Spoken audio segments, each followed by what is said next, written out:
Takže čau lidi, já jsem Star a já vás vítám u mého nového videa a dneska je to první díl z nové série jménem Tutoriály a dneska vám ukážu návod, jak si vytvořit vlastní intro. Nemusíte si žádný stahovat a navíc si nemusíte ani nic dělat, ani prostě si stahovat žádný program. A jak na to? Takže zapneme si internetový prohlížeč. Tak. A půjdeme na stránku panzoid.com. Stránku máte v popisu videa. A můžete si vybrat tady z těchto, dáte Clipmaker 2. A tady můžete si vybrat z těchto inter a když se vám to nelíbí, tak můžete dát tady dole community time place a dáte si show more a vyberete si intro, jaké chcete. Já si třeba vyberu, nevím, třeba tohleto a no, tady si můžete od něj od to stejného prostě od toho stejného týpka jináčí intra. Já si vyberu, mně se převážně třeba líbí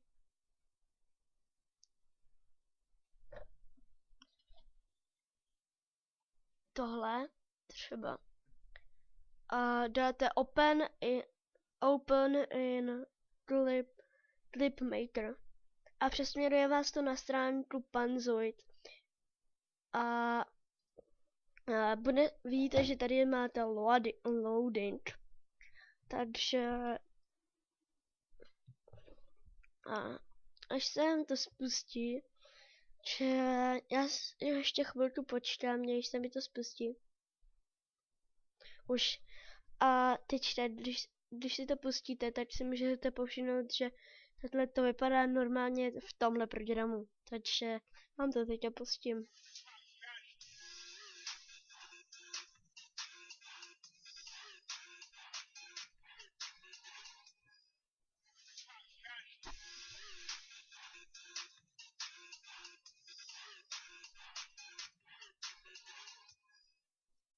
No a teď dáte tenhle střed a tady si můžete povšimnout, že tady máte fakt strašně moc věcí a musíte jít a jdete na text a tam si to přepíšete na sebe, jak na co chcete. Takže dám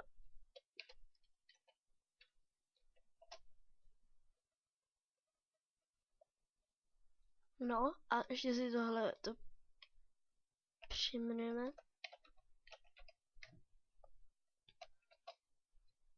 Že můžete si povšimnout, že už to vypadá takhle.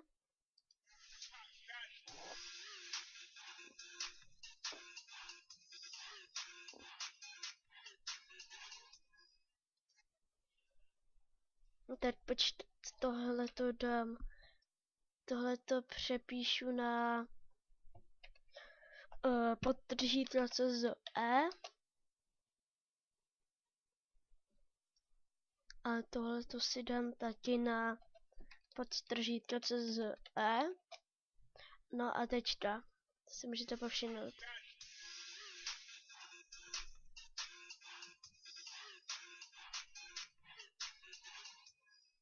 Tak a když půjdete nahoru, tak tady máte další text a to si přepíšete taky na co chcete, takže já dám jistě, protože jistě a ten druhý text musíte dát taky na jistě. Tak a vidíte, teďka už se nám dodalo úplně do vašeho jména, no a takhle to prostě vypadá.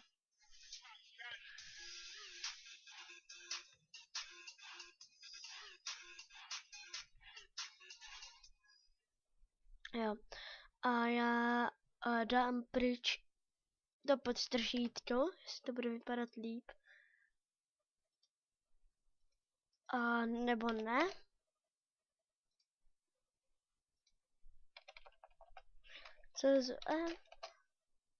Takže teď to vypadá takhle.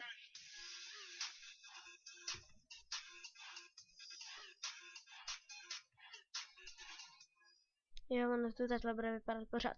No a teď, když to už chcete, když už si s tím nechcete nic dělat, tak půjdete sem do kolonky download a tady si dáte nejlepší kvalitu, 200 megabitů a dáte start video render.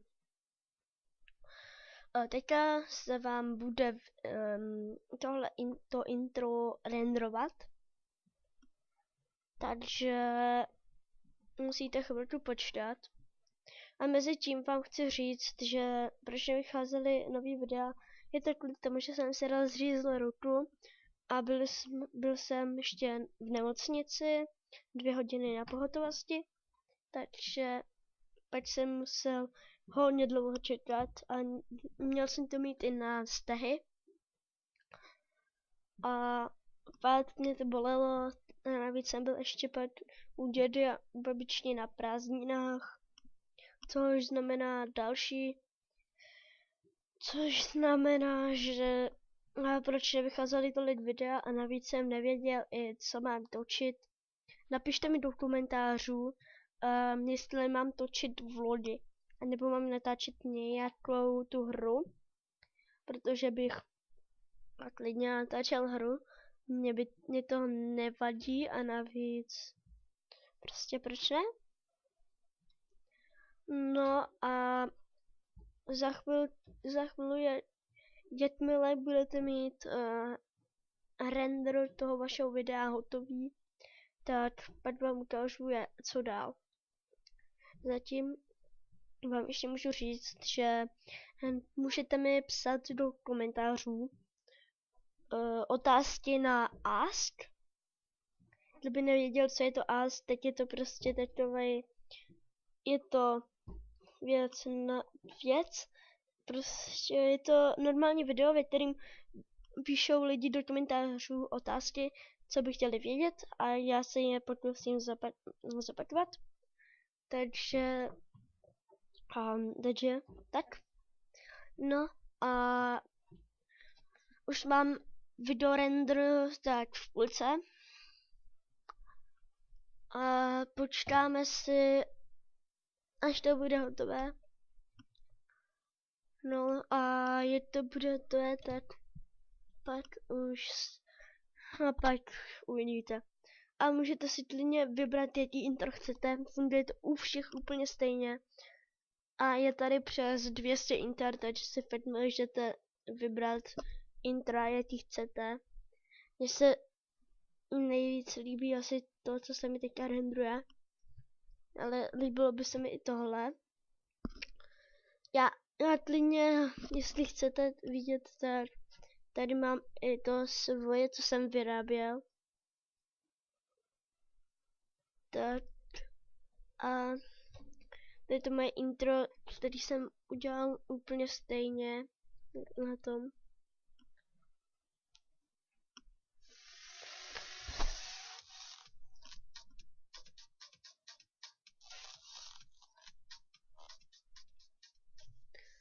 Jo a ještě jsem zapomněl říct, že si můžete změnit barvy.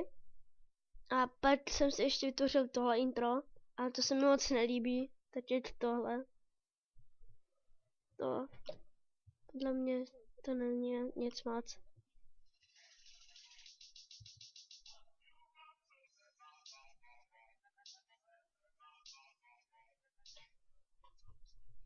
A pak jsem si ještě vytvořil tyhle ty 2 intra.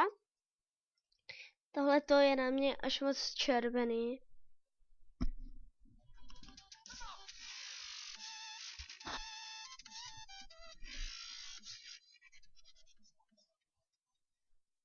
No a pak jsem si ještě vytvořil tohle. Tohle bych si klidně dal bez toho, co by to je na konci.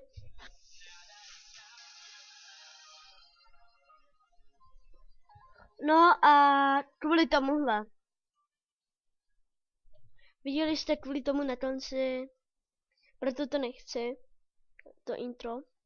Jo a už to má asi dát 2/3, to intro. No a zatím bych vám chtěl říct, že i můj Skype je dole v popisu videa, takže klidně mi napište a já si myslím, napište mi, jestli chcete se mnou natočit videjko nebo ne, protože bych klidně natočil, takže s vámi, protože bych rád nezačal nějaký to video s hostem. A já si teďka hned já se stočím rychle pro pití.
Tak, už jsem tady.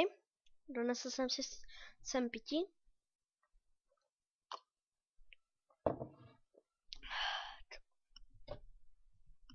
A video render už mám skoro dokončený. Omlouvám se, že to tak dlouho trvá, to prostě nejde urychlit. Jestli se někdo ptá, proč se vůbec to renderování musí dělat, tak je to kvůli tomu, aby nebyla hudba nahlas a aby to mělo lepší kvalitu. Takže proto. Já vám pak i ukážu, že když si to pak stáhnete, tak intro je úplně jináčí,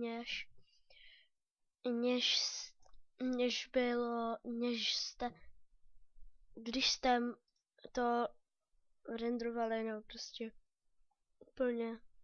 úplně jináčí. Tak, už to skoro je hotové, už fakt jenom chybí malinkatá čtvrtka, takže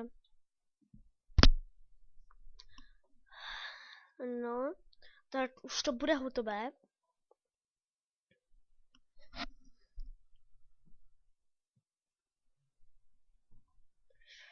Tak, fakt už malinkatá čtvrtka, dělej.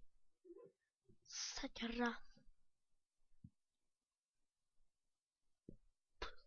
No, tak. Fakt malá čtvrtečka. Už.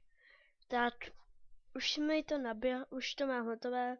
A dáte download your video. Protože když dáte toho druhý run to editing, tak se vám to vrátí do toho nastavení. A přesměruje vás to na stránku Panzoid download. A napíšem to. Thank you for Panzoid. Your download is starting. Což je vlastně v překladu. Děkujeme za prostě, že už tam děkuju za vytvoření toho intra. A tohle už je mít trochu 7 intro. No a pak si to už stačí dát na plochu a dáte si to třeba dáte si to do nějaký flash, abyste to mohli nahrát na YouTube.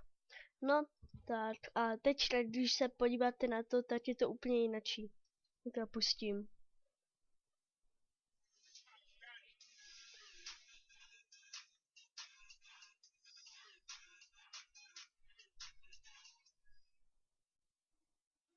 No, tak tohle je to intro a pak si to vytvoříte složku. Třeba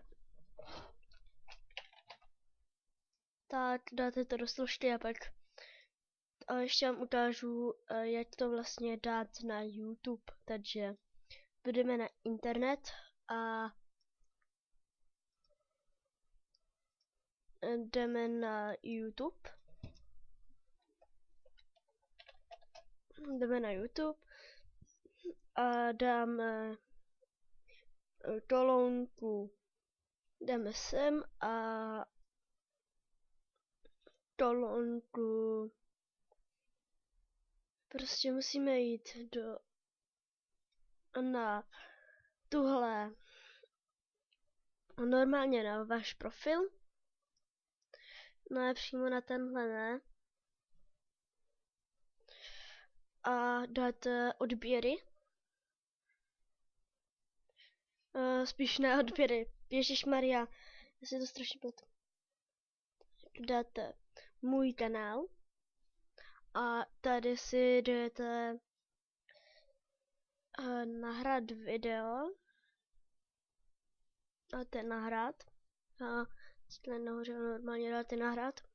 A dáte, vyberte soubory, které chcete nahrát. Dáte plochu. A vyberete si tu složku, ve které je to intro. Tady to. A otevřete to. No a já si myslím, že tohle by mohl být konec tohoto videa. Dejte like, odběr, komentář. Já se s vámi loučím, no a čau.